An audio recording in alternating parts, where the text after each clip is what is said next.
Welcome to Channel 17, the Town of Colonie Government Channel. It goes all my life's a circle, sunrise and sundown. The moon rolls through the nighttime till the daybreak comes around. And all my life's a circle, I can't tell you why. Seasons spinning round again, the years keep rolling by. Good evening, this is Joe Doolittle. And I'm Kate Dudding. And this is Story by Story. Sharing the human experience Through storytelling. And Kate Dudding and I are really great advocates and storytellers and listeners of stories in the ways that it affects our lives. Sometimes it's more of an effect of life, the stories come out of our lives. And this is a summertime session, and I was reminded by somebody in an email, and I know that you're a great Gershwin fan and student, but the line from Summertime, that great line, it's summertime and the living is just the way it is. And that's the way my summer has been. It's been just the way it is. How about you, Kate? just the way it is. Well, I'm just back from a week at Stratford, Ontario, where they have a theater festival. I bet Stratford probably has something to do with Shakespeare. Though they don't do exclusively Shakespearean plays.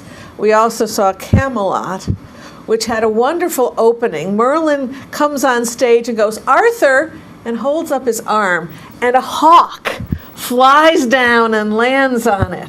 Because at one point, Merlin changed Arthur into a hawk, as well as many other animals, so he could experience life from their perspectives. So it was a very dramatic... Arthur, yes. And I also went to a question and answer session there. They have it twice a week with two members, a rotating set of two members of their company.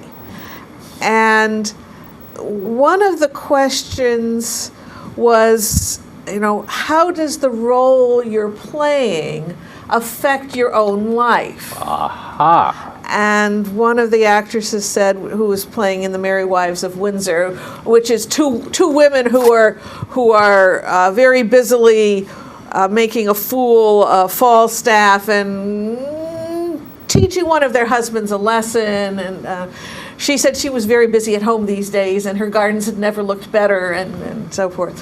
But the other actress mentioned that the issue of playing a dark character, a very evil character. And of course, in a story, there often is such a character causing a conflict. And she said she knew of one actress who made it a practice that before she went on to play one of these dark characters, she said a prayer asking for protection.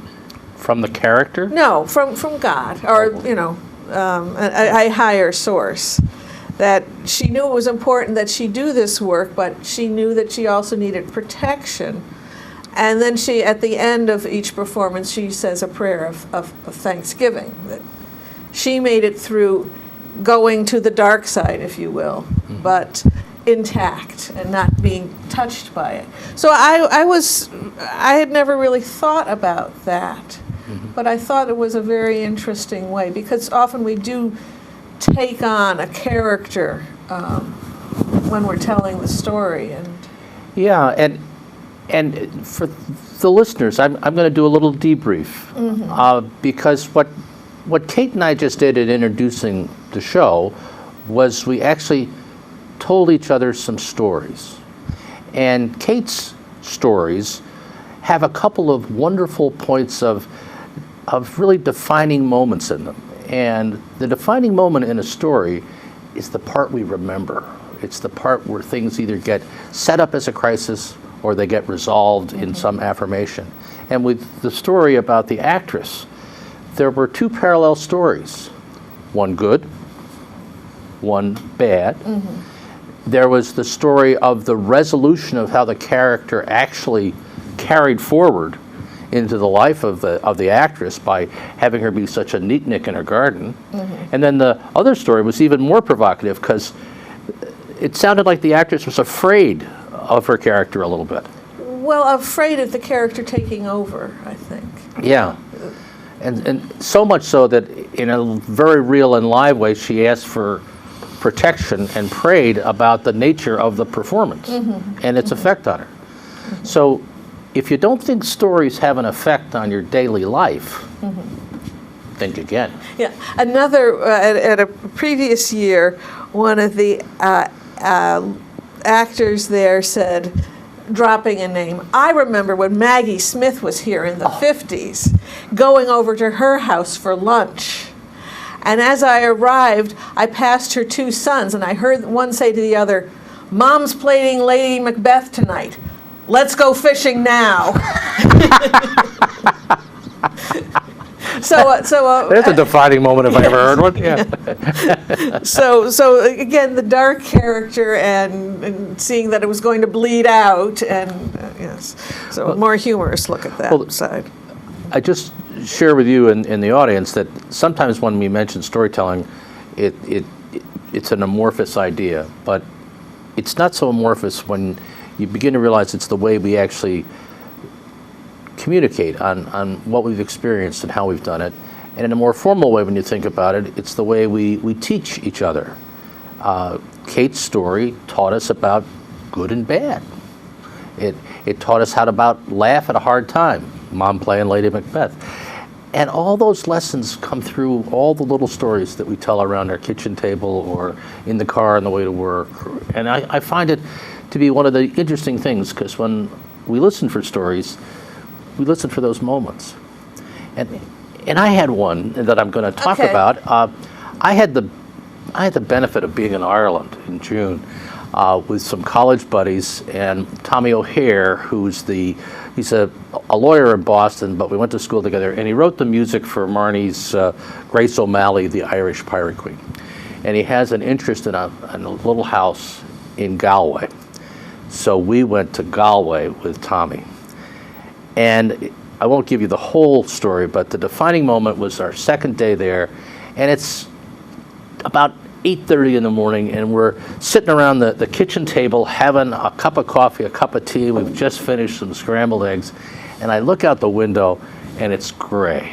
It is just, and you can't tell whether it's raining, or it's foggy, or it's just misty.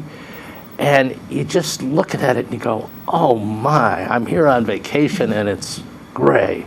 And Tommy took a sip of his cup of tea and he looked out the window and he says, oh, this is shaping up to be a fine, soft day. And I said, what's a fine, soft day? He says, well, a fine, soft day is like this one. You don't know whether it's raining or whether it's just foggy. Or when you go outside, the mist is just beginning to clear.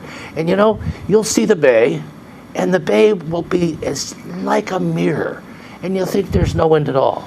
But just in a minute, the wind will kick up and the bay will get a little scattered, and you'll go on from there. And by the time, if we walk to the wall, let's walk to the wall. By the time we get to the wall, the fog will be clearing, the sun will be coming out, and this is going to be a fine, soft day. And you know what? It turned out to be so. So I share that little vignette because sometimes you don't know when the story is going to come right off the kitchen table at you. Now, this is kind of a deep breath for us in storytelling because we don't have a lot of productions. Kate and I do a lot of production work at Proctor's Theater and at the Glenn Sanders Mansion, and with a big show in November called Telebration, and then we work with other storytellers on a whole bunch of stuff. And I'm just as glad that we aren't doing more production work. But for those of you out there... But we're planning. We're planning. We're busy planning and we're getting busy information. Planning, and we're going to come to that. I'm wondering, one of the things that's really been the blessing, if television shows have a blessing, this is our blessing. We have a number of TV clips on our website that are our storytellers, our guest storytellers. Oh yes, we have now over 5 hours of stories on our website. You can go to storycircle@proctors.org and click on YouTube. And there the stories are listed, humorous, personal, the traditional, historical, maybe there's another category. We could call that the best of story by story, couldn't we? Well, we could call could. it that. Indeed, we could. Because it's the only stuff we have from story by story, so it would have to be the best. But if you want to do some easy listening of good stories, it's on the website. Right. There are guests from this show, and as you listen to those stories, think about not only the joy and the beauty of the story, but think about the structure, because they're good examples of this idea of the precious defining moment and how things get resolved. And I found them to be really fun to listen to again every once in a while. So that's one of the benefits or the dividends of this little enterprise of producing this storytelling series here on public access television. Another benefit is we get to ask our friendly storytellers in the area to come and talk to us and share their stories with us. We have friendly storyteller friends? Well, I guess that's redundant. Oh, wow. Yeah, that is actually, particularly in this case. Yes, particularly in this case. Do you want to introduce our friendly friend storyteller? I would be happy to. We have with us today Alan McClintock, current of the Capital District, a Capital District resident his whole life. He's currently living in Troy, but a graduate of the high school in Rensselaer. And a person I met at my very first Story Circle meeting last century, Alan McClintock. We have a storyteller from the last century here. Welcome, Alan McClintock. I am so happy to be here. Well, we're happy to have you here because, as we think through, I think the first Story Circle that I ever attended, I met Alan too. I don't think it was the same time that you were there first, because I think I was first. I think so. I think I must have been first. But Alan must have been first before us because he was there when we both He got was there. the very first. If you think this is confusing, we're just trying to get him ready to tell stories. I find it so hard to believe that I'm as old as I am. Actually, you don't look young, kid. I hate to tell you, but you don't look young. And neither do I. But Kate's still looking pretty good, actually. But the age that you are is a lot younger than you thought it was when you were younger. Ooh, there's a defining moment right there. I think it's time for my prayer of protection. Time for your prayer. Okay. Alan, I've only known you, I guess, as a storyteller, but was there a time before you knew you were a storyteller when you actually said, gee whiz, I think I could become a storyteller? There's a journey. And in 1976, I was taking this journey, and I was passing through Skaneateles, New York. Skaneateles, New York. And it was at that moment, really. I was getting a ride from a farmer. You were hitchhiking to Skaneateles, New York. Which we probably shouldn't be doing nowadays, but at that time I was. And the farmer gave me a ride. He had a calf he was bringing to market. And as we were driving down the road, the back window of the truck was out, and the calf was licking the back of both of our necks. And the farmer said that one of the things that he missed most of all was that his family had moved away.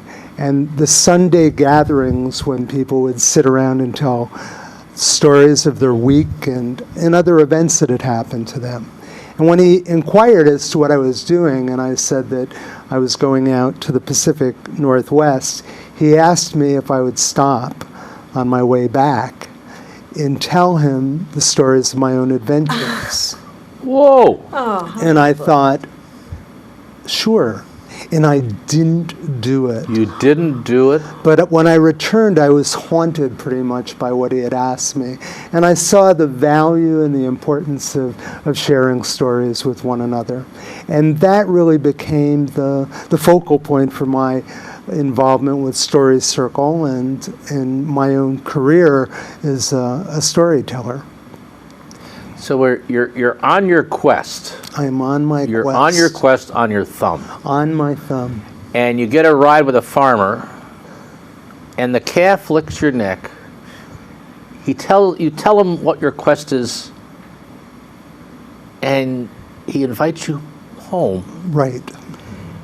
And because the road is long and curving, you don't get back to Skaneateles on your thumb. But he has left you with what he considers the importance of stories, and that he will even yearn to hear yours, a stranger's stories. Well, his name was Lester. You even don't remember his name. Oh, sure. I'm not sure he's still with us, but he was very impassioned about the fact that at this time in his life, in addition to his wife, all he had was his cows, and that his children were scattered all over the United States, that they weren't interested in farming, and that was another break in that link, the chain of those Sunday dinners. Have you ever told the story of the break in the chain and the calf? I think when I've been asked before why I tell stories and what my interest is, I talk about Lester and what he asked of me that day. And so I remember it, for sure. Well, and now the audience will remember it because we've got it on tape, and I'll remember it because it's a, sometimes you don't remember the crucible as the forming experience that it is until you reflect a bit on it. And well, I think that it's important that we not forget that there was a time when storytellers earned their way by receiving a meal. Or a drink. Or a drink, as you know. And so that invitation into one's home or into one's establishment or tavern is still with us today, really. Right. Yeah. That one of my mentors, Elizabeth Ellis, is from the South, and her grandfather was a circuit preacher. He served a number of different communities, and whichever community he first rode to on a horse and then later drove to in a car, he would be invited back to somebody's home for dinner. And then there would be he would tell stories, they would tell stories. He might take one of the stories he heard in one community and bring it to another. But then radio came.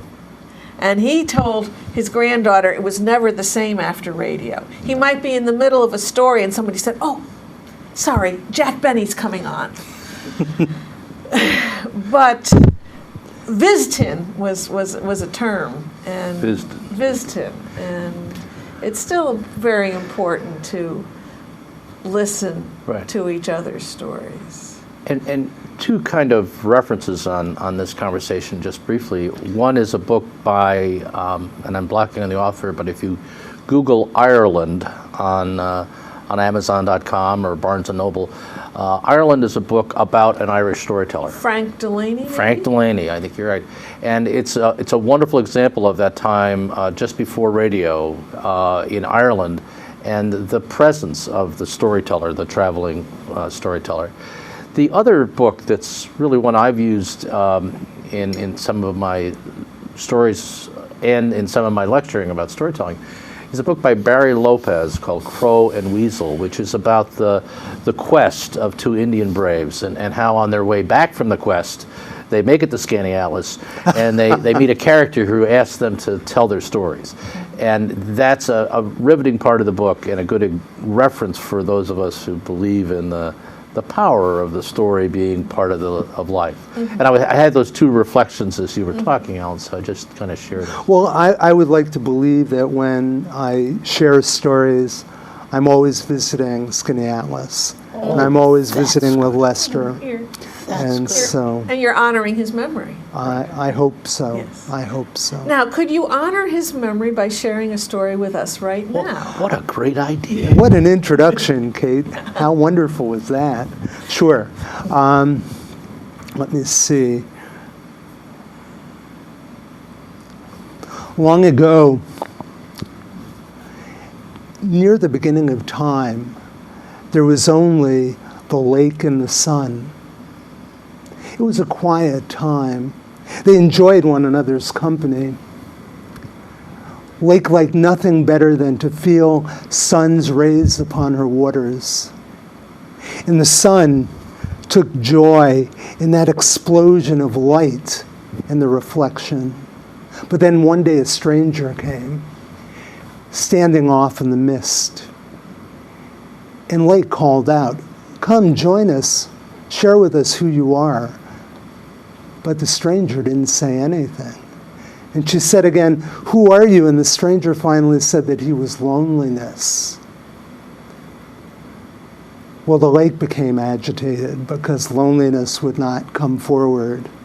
And when the lake grew agitated, she did something which sometimes we all do. She took a nap. But her nap was not like your nap or Kate's or mine, because when she napped for 1,000 years.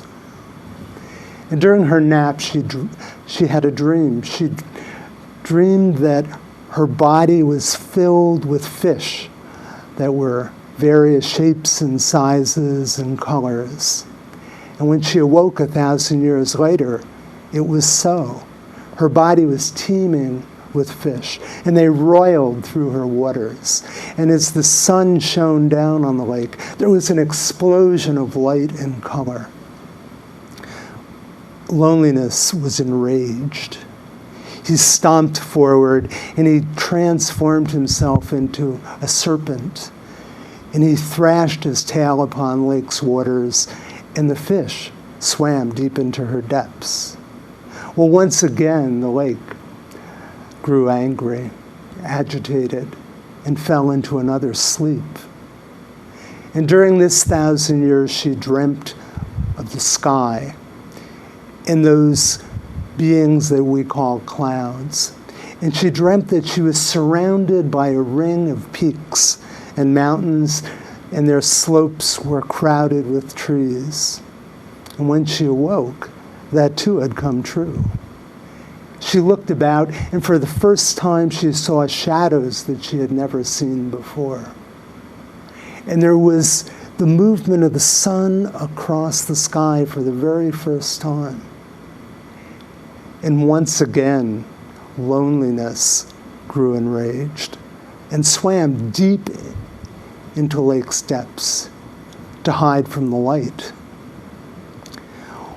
The lake watched as the sun moved across the sky and the new shadows and the colors that she had not seen before, and soon the sun disappeared beyond the peaks and it grew dark. In fact, it was the very first night. She watched through the night, and loneliness rose up and thrashed upon her waters. But she remained curious to what she saw around her.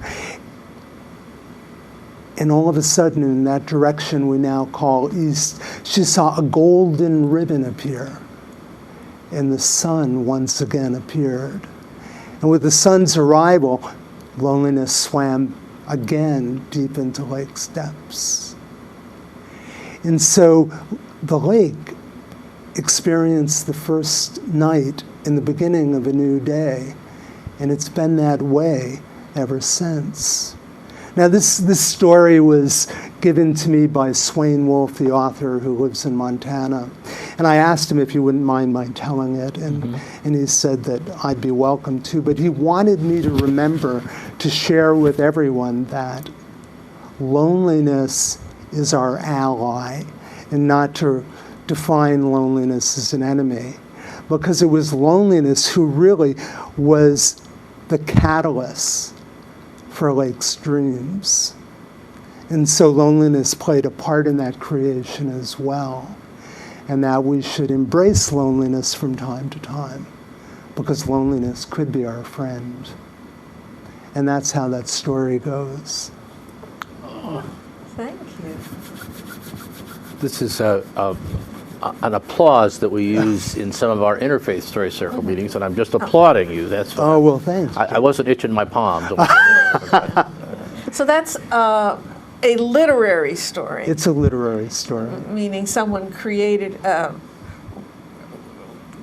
of their imagination, Right. even though takes the form of a creation. It's from a novel called The Lake Dreams the Sun Oh, by the author Swain Wolf. So he built a novel on that transformative spot. Yes, That place. that place. So it's a literary story in that is it the introduction or the foreword to the book?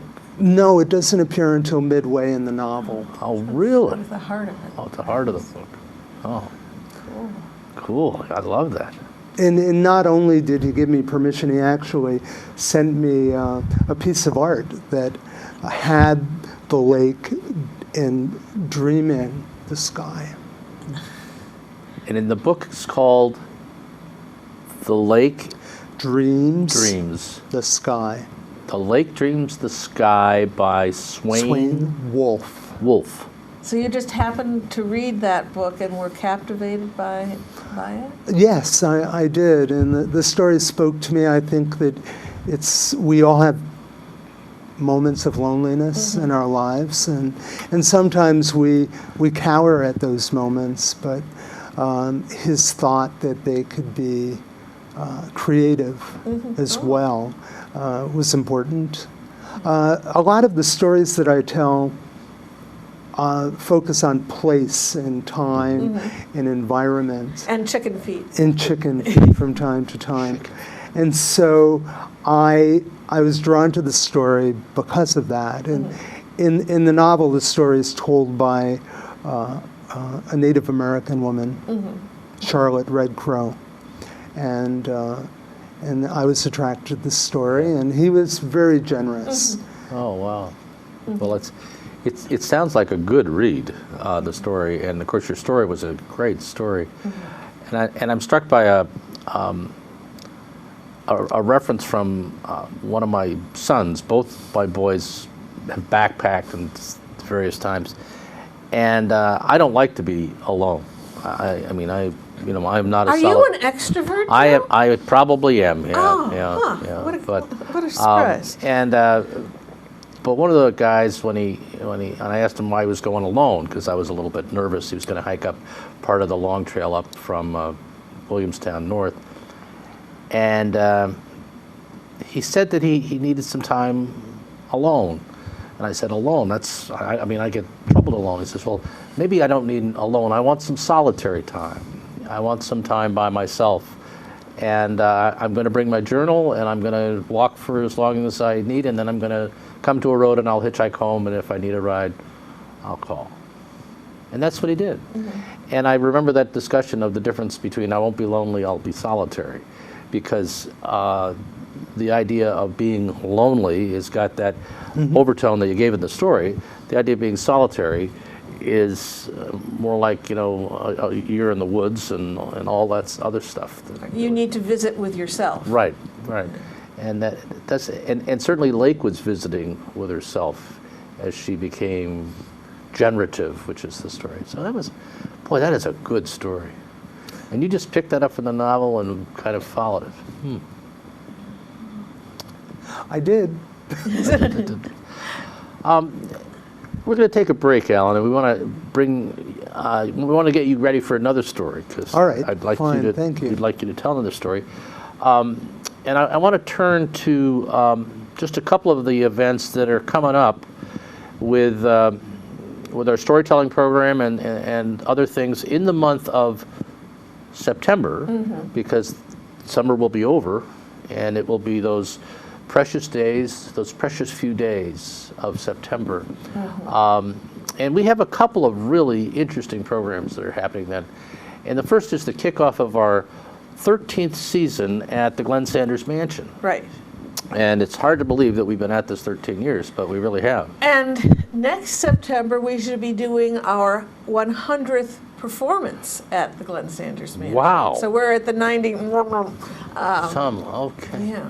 That's quite well. And for those of you who are new to storytelling and the Story Sundays, we have a wonderful accommodation with Angelo Mazzone's crew. We do a fine dinner with a couple of 3 choices of entree. We have a set of stories. We start at 5 o'clock on Sunday, and it's the 18th.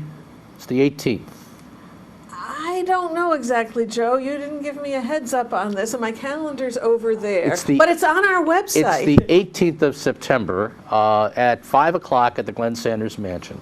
And the menu selections are on our website. But the story... Not quite yet, Joe. Oh, all right. Okay. The storytellers are... Janine Laverty and Dan Berggren. And Janine Laverty is one of our dearest storytelling friends, second only to Alan McClintock.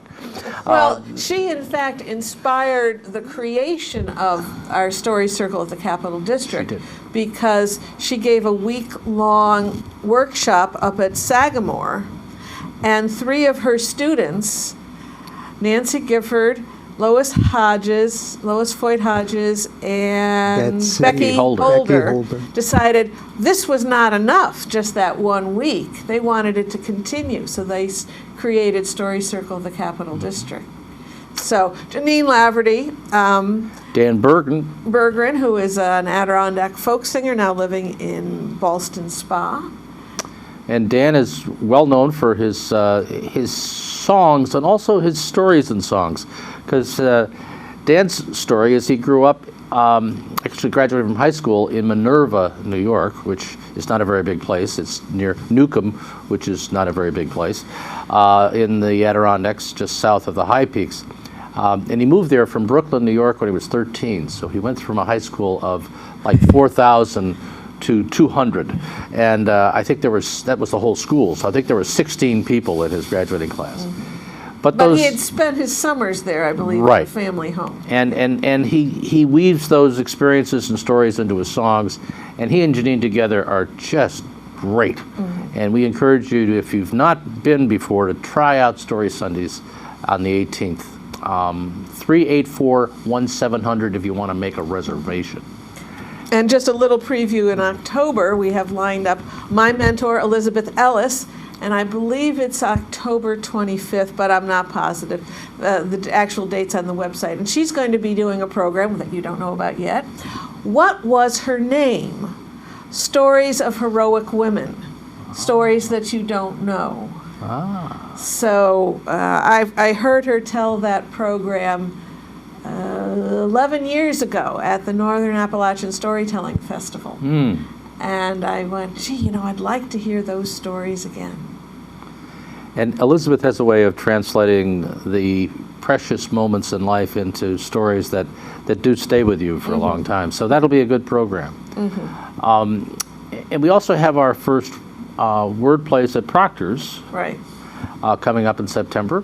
And check the website, which is www.storycircleatproctors.org.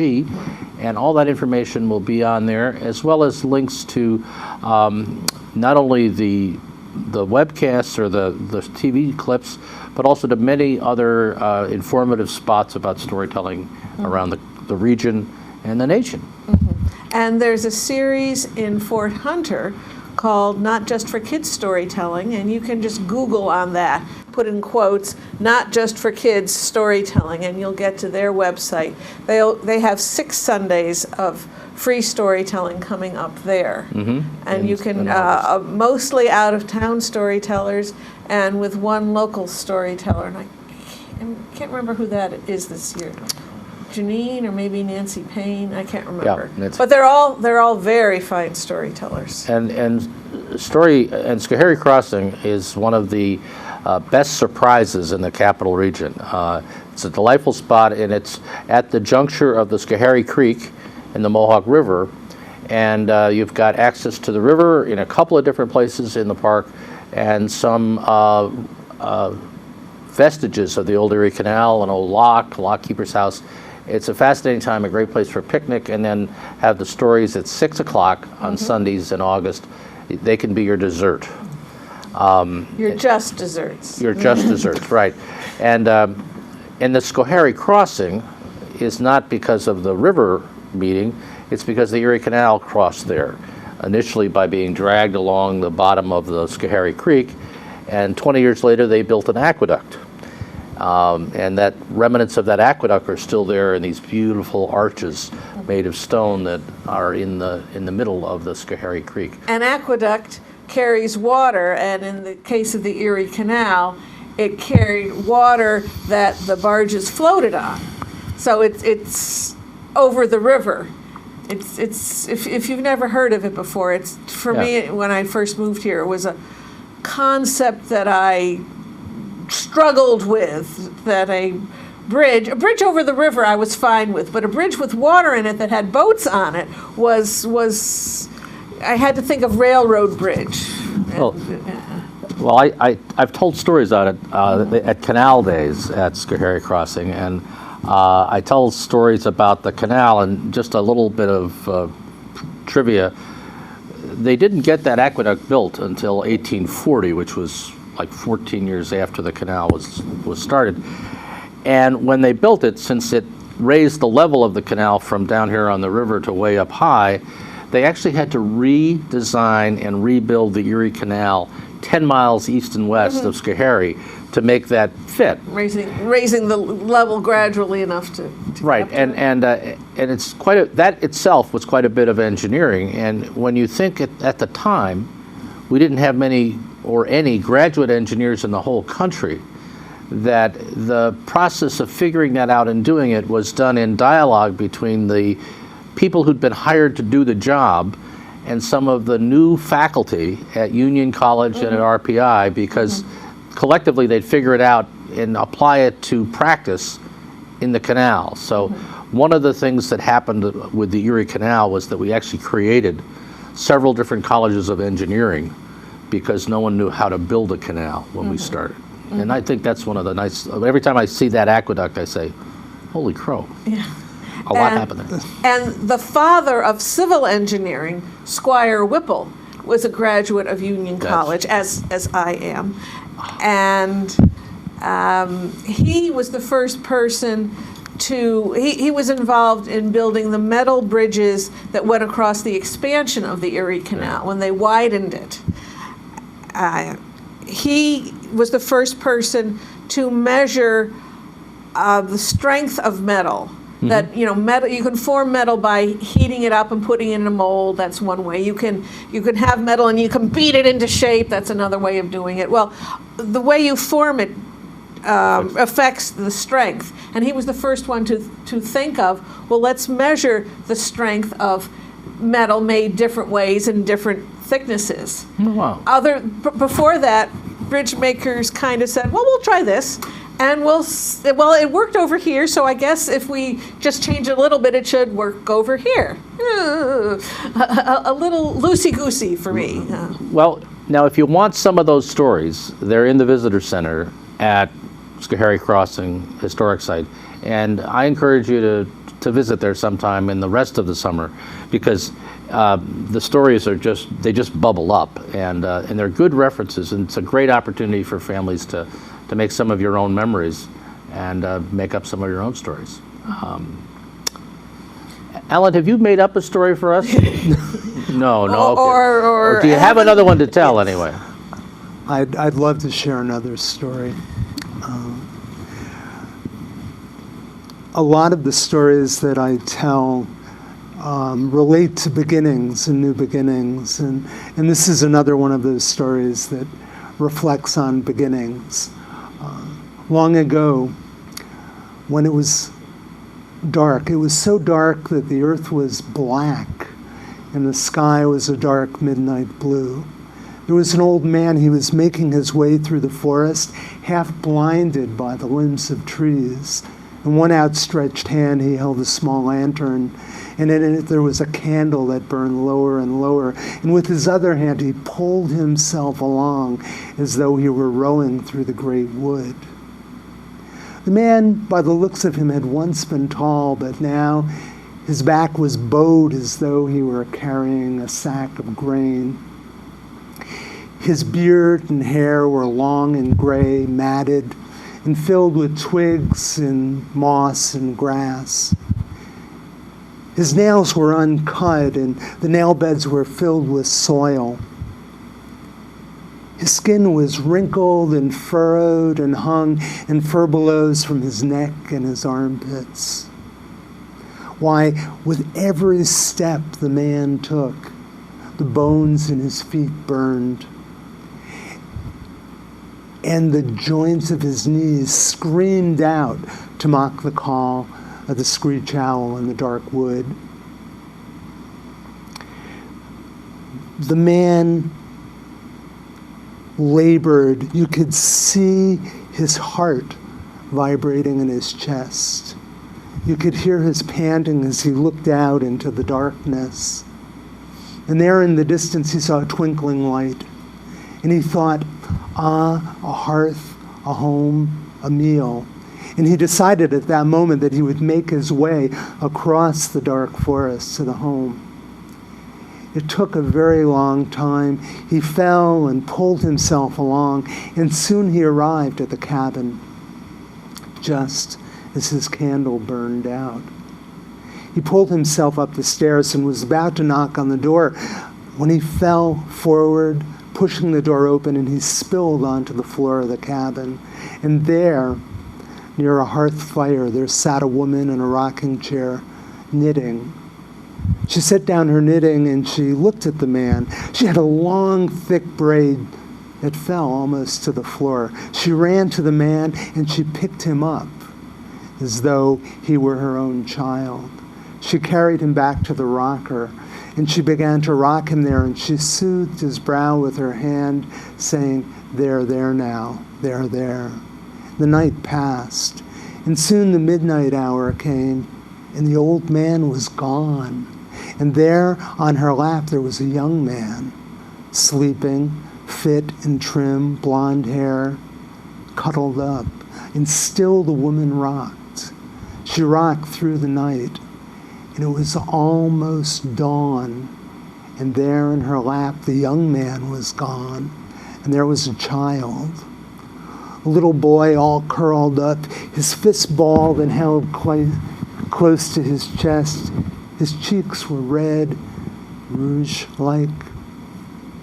His hair was like spun gold. And the woman, she plucked 3 hairs from the child's head, and she cast them upon the hearthstone, and each of them rang out.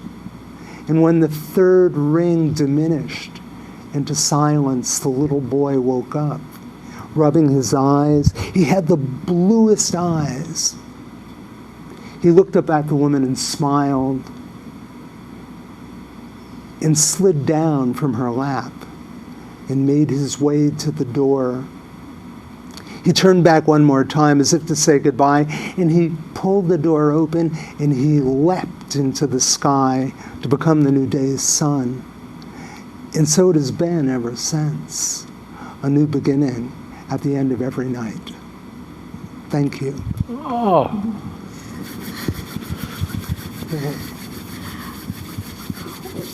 Where did that story come from? That's a story that I learned in a book called Women Who Run with the Wolves. Clarissa Pinkola Estes. Yeah. Yes, and it's a folk tale. It's told in many countries and cultures, and it's a story that resonated with me because it's about beginnings, and that there's a continuation. And I've been telling it now for quite a while. It's one of my favorite stories. And I've actually told it at the Glenn Sanders Mansion, among other places. And I think it's a hopeful story, that the hope of the new beginning. And out of that darkness, we've been fortunate. There does come light.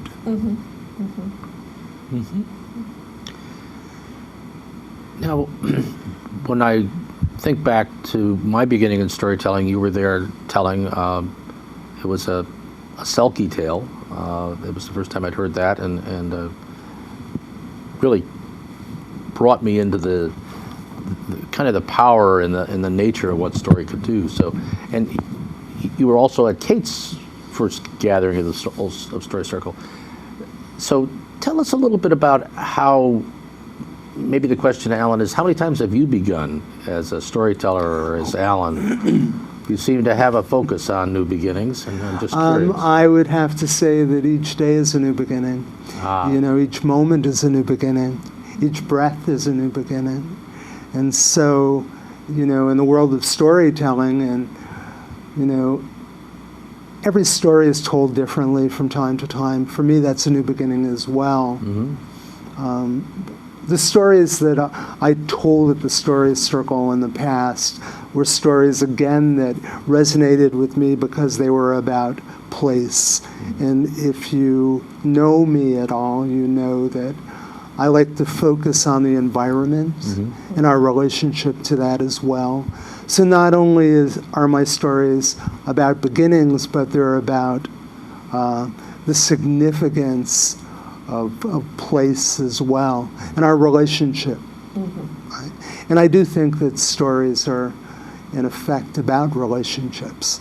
Not only the relationship that exists within the story, but the relationship we build as we're sharing stories with one another. And there's also a relationship between the story a listener is just hearing and their lives up until that point. And often there's something in the story that resonates. Well, when the woman in that story put down her knitting, well, I was all little Twitter because I'm a knitter and I like rocking chairs. But that was really not a big point in your story, but that does show where people's minds can go. Sure. But the idea of place in each of your stories, you certainly take the element of place and describe it. Certainly the lake, and how the lake develops as a place and a living entity. And in this last story, the place, the woods, and the person in the woods, and the person and the cabin in the woods, and you're in this place, and there's power and draw to the place, is really what you're saying, and it certainly is true in both of those stories. I sometimes like to think of my telling as the painting of a portrait or a picture, and that for me it's important to be able to transform the moments, to create an opportunity to step out of the room where you're hearing this story and step into the story itself. Step into the story. That's a really good reference. That's really, because that's what we like to see happen. Yeah, that's great. One of your stories that I remember deals with place in a different way. It was when you were a little boy shopping for chicken soup, ingredients. Early on, I told a series of stories that related to my growing up in the city of Albany. It was important for me to, again, it was about relationships, not only with my own mother, but also with a community, and to find a way to share with people what Albany was like when I was a boy. And so in that story, my mother is in search of the ingredients for her chicken soup. And we visit a downtown area that no longer exists, and visit shops where almost everyone seemed to know your name if you were in the neighborhood. And I think that in some way there's been a moving away culturally from community, that we've become somewhat introspective without embracing our relationship not only with our family but with the greater family. And so those stories were stories that I hoped would pull people into that moment. When I told that story at Schoharie Crossing once, and there was a man who listened and his whole face brightened up. And he said, I've been to those shops. In fact, I lived in Amsterdam, but we made our way to Albany and we went to those neighborhoods, and I went to all of those places. And it brought that place alive, not only for him, but for me for a moment as well.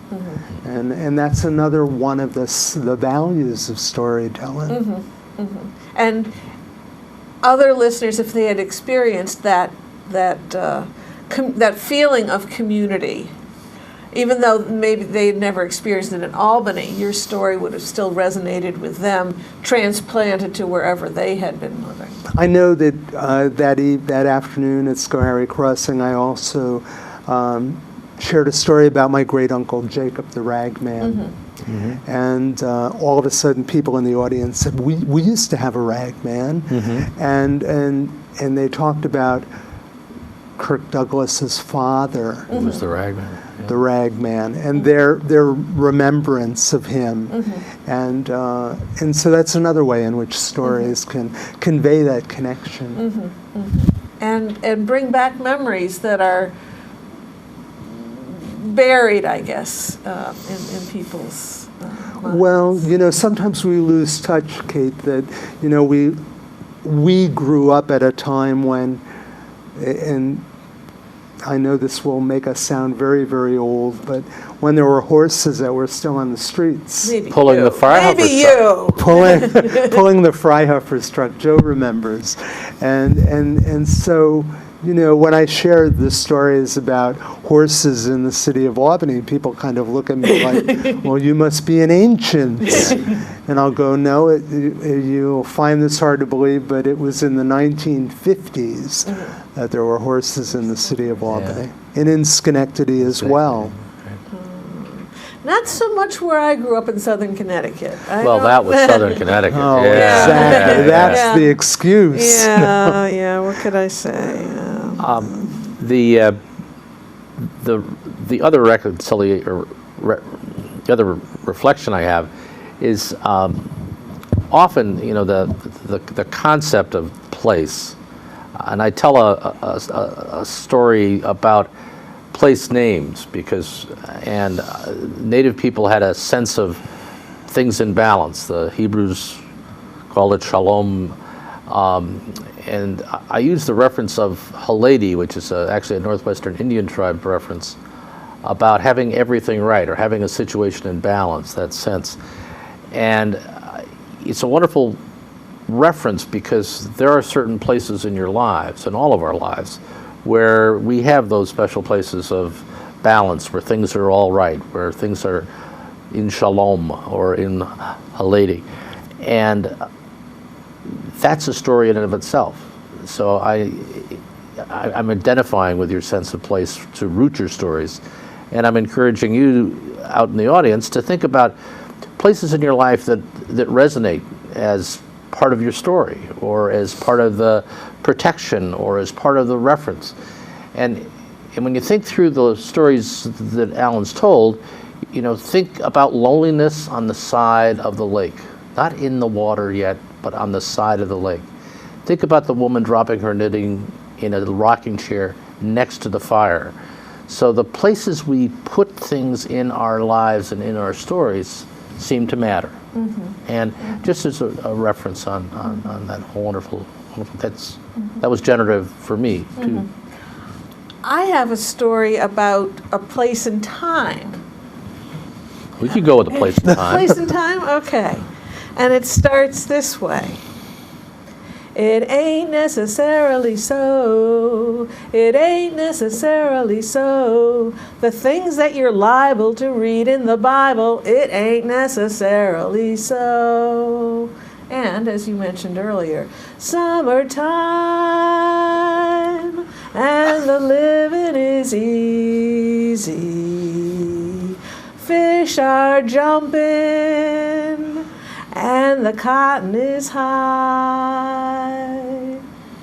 Those are two of the songs from the opera Porgy and Bess, written by George Gershwin. It had long been a dream of his to write an opera. And it all happened because of Phenamint, the delicious chewing gum laxative. Now, the story behind those two ideas starts with George dropping out of high school when he was only 14. His mother wanted him to be an accountant, but he wanted to write songs. So he dropped out and worked for a publisher, a music publisher in New York City on Tin Pan Alley. But he was a lifelong learner. He did drop out of high school, but he kept on taking classes in composition and rhythm and counterpoint orchestration, conducting, any kind of course he thought he might need to write his opera. Now, when he was in his 20s, he started writing musicals, often with his brother Ira. But always there was this drive to write an opera. And by the time he was 33, he had gotten the education he needed.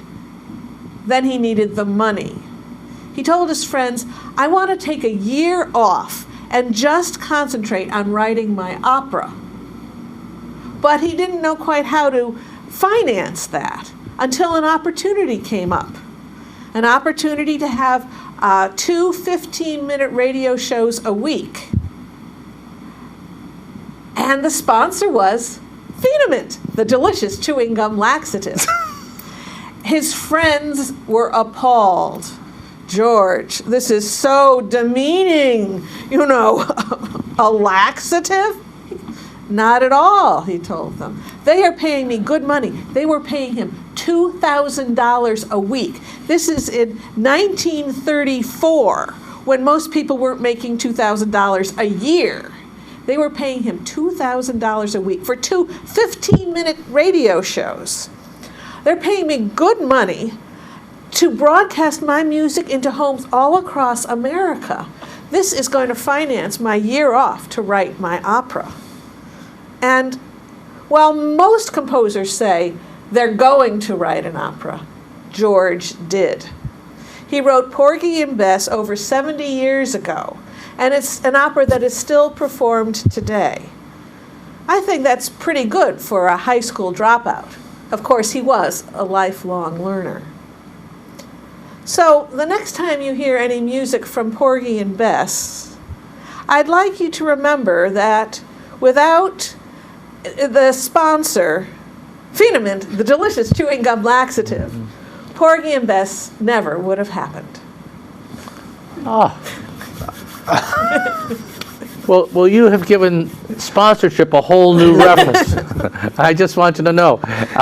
That's a great story. You forgot King Biscuit Flour. Well, what did they sponsor? No, the Southern music shows. Used to that's be true. Grand Ole Opry was the Grand Ole Opry. Right. Well, Kate, I know that you're really interested in Broadway, but how did you find that story? I mean, where did that one come from? Oh, I loved the music of George Gershwin. My mother loved the music of George Gershwin. And so when I decided I wanted to create some stories about him, I read biographies. And this happened, all these little pieces were from, various books. Now, what's the line? Phenamint, the happy laxative gum? No, Phenamint, the delicious chewing gum laxative. Oh, okay. I don't know. I wanted to remember that because I just didn't know when I'd have to bring it out of my memory. That's a great line. And of course, Gershwin. Well, when Gershwin wrote Porgy and Bess, he was 35 then. Right. Yeah. He died very young. Yes, he died when he was 38. He died of a brain tumor. Oof. At a time when brain surgery was, they weren't able to diagnose him until his behavior was so erratic that they had a clue. So, yeah, he had plans to write a symphony and many other things. But I think our time is up for today. Thank you, Alan, so much for being with Kate us. and Joe, thank you for inviting me. Thank you, Alan. It was great. And Kate, I love that story, and I love all the energy that you put into our production work. And we'll see you back here next month, in the month of September. We certainly hope to be seeing you at some of the storytelling programs that are on our website. And we really look forward to having, sometimes making you part of our story. It goes all my life's a circle, sunrise and sundown. The moon rolls through the nighttime till the daybreak comes around. And all my life's a circle, I can't tell you why. Seasons spinning